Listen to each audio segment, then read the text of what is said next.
Olá, meus queridos alunos do terceiro ano do ensino fundamental. Eu sou a professora Carol Vasconcelos e hoje continuaremos em nossos conteúdos das aulas de educação física, porém de forma online. E o conteúdo da aula de hoje é a história dos esportes.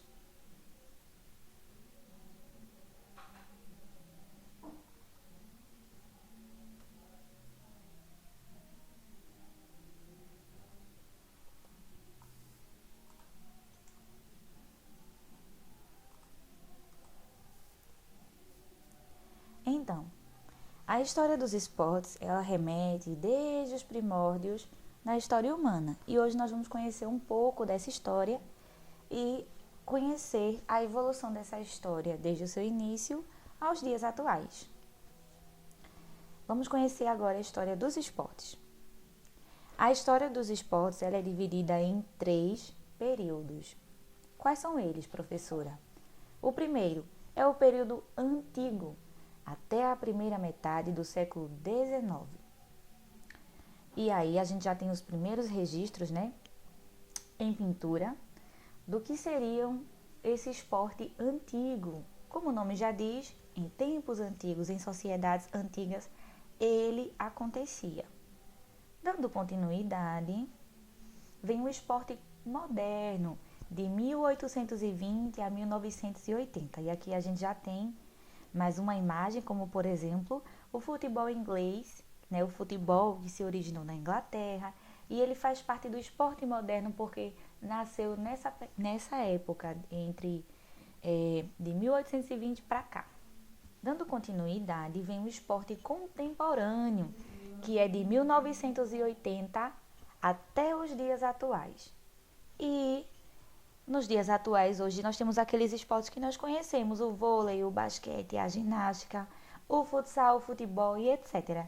Todos esses esportes que fazem parte, principalmente, da cultura aqui do Brasil.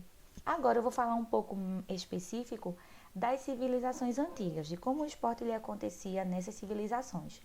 Lá na China, na Grécia, e com os indígenas, a gente tem alguns primeiros registros de algumas atividades, onde a história mostra que eles já possuíam atividades físicas como práticas da sua cultura.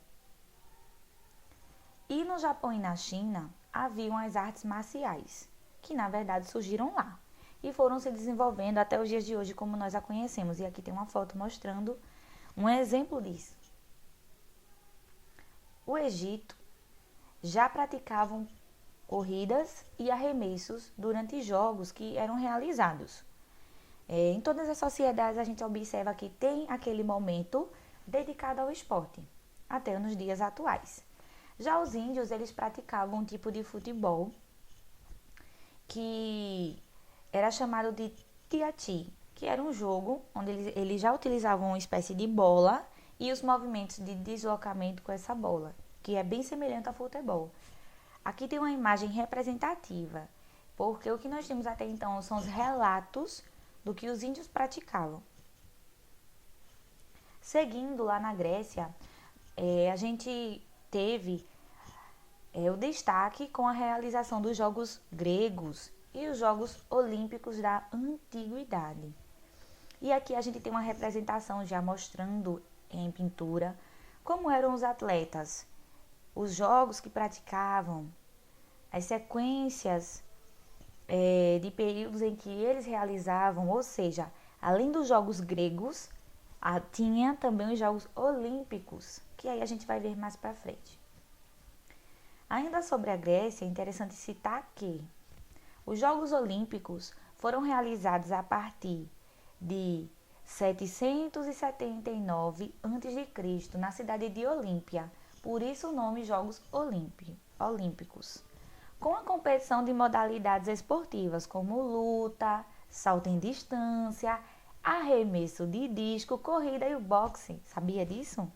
Então, os vencedores de cada categoria esportiva, eles recebiam, como sendo preferido dos deuses, uma coroa em ramo de oliveira e outras recompensas. Era o prêmio, o que para nós hoje em dia é a medalha, o troféu, é o dinheiro para os atletas. Já na Idade Média, que é aquela idade remota aos castelos, aos reis, surgiram os jogos públicos, chamados de jogos circenses.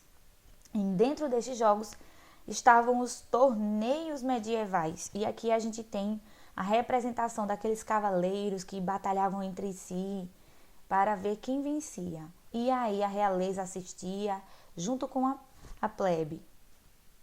Dando continuidade, no século XVIII, né, já bem pertinho do final da Idade Média, a gente tem aí, durante esse século, que houve várias mudanças na Europa, como o processo de indústria, de urbanização e desenvolvimento da ciência. E lá na Inglaterra, que é o berço do capitalismo financeiro, que é a sociedade que trabalha com a base no dinheiro, a Inglaterra se destacou com o futebol. E aqui a gente tem a representação do futebol inglês, lá no século XVIII. E aí a roupa você vê que é um pouco diferente. A forma de jogar, como você pode ver, os jogadores estão bem mais próximos. E nos dias de hoje, os jogadores têm posição e função no jogo. Eles não ficam aglomerados, e sim organizados. Já no século XVIII também, esse futebol era bastante praticado nas escolas inglesas, contudo era muito cheio de violência. Os esportes eram bastante violentos, então o professor Thomas Arnold sugeriu algumas modificações e foi a partir disso que o esporte pôde introduzir na escola através de um caráter educativo e que penalizasse os alunos que praticassem qualquer atitude de violência. Porém, essa ideia do professor não foi aceita por todos e por causa disso, além do futebol, surgiu o rugby, que o rugby é bem parecido com o futebol, porém ele é jogado com os pés e com as mãos. Já no futebol a gente só é jogado com os pés e é menos violento. Já no rugby tem bastante contato físico. Esse aqui que eu mostrei agora para vocês é o professor Thomas Arnold. Nessa segunda imagem a gente já está vendo aqui a representação do futebol. E na terceira o rugby, lá no século XVIII. Dando continuidade, veio após o século XVIII o esporte contemporâneo, que ele começa de 1978 para cá. Então, foi realizada uma Carta Internacional de Educação Física e Esporte, onde os países se reuniram e organizaram os esportes para que eles acontecessem com a regra em todos os locais. E esse documento possui instruções para os governos e as populações realizarem os esportes de forma organizada, ou seja, o futebol que é praticado no Brasil tem as mesmas regras que ele praticado na Europa. E aqui a gente tem a carta, o documento que foi idealizado pela Unesco. E a carta, ela diz o quê? Ela fala sobre o desporto, que é o esporte de alto rendimento, no caso os atletas aí que a gente conhece, o desporto educacional, que é o esporte que é realizado na escola, e o desporto participativo, que são aqueles jogos que a gente vai praticar no final de semana, no tempo livre. Um futebol, um futsal, um voleizinho, natação, com esse caráter esportivo. E aí você pergunta, professora, qual é a importância dos esportes na escola e na sociedade? E aí eu vou respaldar aqui 3 pontos importantes. Primeiro, o esporte possui um grande potencial de socializar as pessoas de diferentes classes sociais, religiões, gêneros, entre tantas outras diferenças presentes na sociedade. Segundo, pessoas se relacionam, fortalecem amizades, criam vínculos, mesmo sem nunca terem se visto. Terceiro, a importância da prática esportiva em nossa sociedade vai muito além dos benefícios na saúde física do homem. É possível perceber-se o desenvolvimento das relações sociais e afetivas, da comunicação, da socialização, se ajustando com esse homem social em seu meio de vida. E quando eu falo o homem, eu estou me referindo a todas as pessoas. E agora, finalizando o nosso conteúdo sobre a história dos esportes, em cada país o esporte foi se difundindo e sendo criado. Nesse momento eu não vou listar todos os esportes, não. Eu só quero trazer à luz para vocês do surgimento dos esportes principais, daqueles que a gente conhece, que são mais antigos em relação aos que nós temos hoje. E aí eu vou estar aqui sugerindo uma atividade no caderno para que vocês façam. Primeiro, vocês irão pesquisar sobre os esportes mais praticados no Brasil e escrever o nome deles. Entendeu? Segundo, quais eventos esportivos acontecem no Brasil? Aí você vai colocar o nome desses eventos. Terceiro, de qual esporte que você viu que acontece no Brasil você mais gostou?